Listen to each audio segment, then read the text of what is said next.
சென்னையில் வாக்குப்பதிவு இயந்திரங்கள் வைக்கப்பட்டுள்ள இடங்கள் தடை செய்யப்பட்ட மண்டலங்களாக அறிவிக்கப்பட்டுள்ளதால் ஜூன் 4ஆம் தேதி வரை ட்ரோன்கள் பறக்க தடை விதிக்கப்பட்டுள்ளது. நாடாளுமன்ற தேர்தல் ஏப்ரல் 19ஆம் தேதி தொடங்கி 7 கட்டங்களாக நடைபெறுகிறது. ஜூன் 4ஆம் தேதி வாக்குகள் எண்ணப்பட்டு முடிவுகள் அறிவிக்கப்படுகிறது.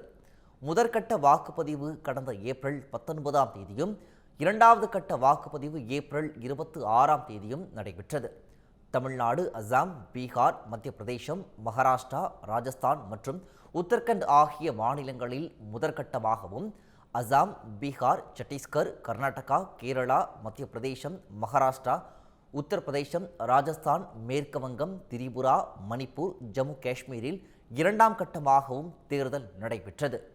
மூன்றாம் கட்ட வாக்குப்பதிவு மே 7ஆம் தேதியும், 4ஆம் கட்ட வாக்குப்பதிவு மே 13ஆம் தேதியும், 5ஆம் கட்ட வாக்குப்பதிவு மே 20ஆம் தேதியும், 6ஆம் கட்ட வாக்குப்பதிவு மே 25ஆம் தேதியும், 7ஆம் கட்ட வாக்குப்பதிவு ஜூன் 1ஆம் தேதியும் நடைபெறுகிறது. இந்த நிலையில் சென்னையில் வாக்குப்பதிவு இயந்திரங்கள் வைக்கப்பட்டுள்ள இடங்கள் தடை செய்யப்பட்ட மண்டலங்களாக அறிவிக்கப்பட்டுள்ளதால் ஜூன் 4ஆம் தேதி வரை ட்ரோன்கள் மற்றும் ஆளில்லா விமானங்கள் பறக்க தடை விதிக்கப்பட்டுள்ளது.